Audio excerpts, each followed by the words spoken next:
البهو هبت رياح هباء فطار القصيد يحاكي الهوى. رياح السموم وكف الغيوم تنادي ألا من جلا.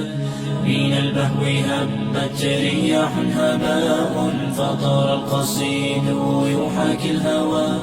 رياح السموم وكف الغيوم تنادي ألا من جلا.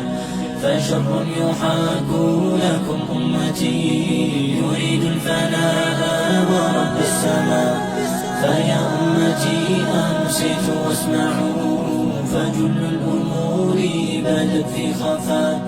قنابلهم كالسموم تدار فما من صدوق وما من إخاء. بني حصاد الرصاص أتاه فما من مغيث ولا من عزاء. أبي يا رحيم كشربة ماء طعنت فطوبى ولا من شقاء. وأمي يا أمي كفاك بكاء فدينك يعلو وكل هراء. وعرض استبيحا وما من رجاء سوى بإلهي مجيب الدعاء. رضيعي تمزق صوت الإباء فكل يردد صوت الغناء.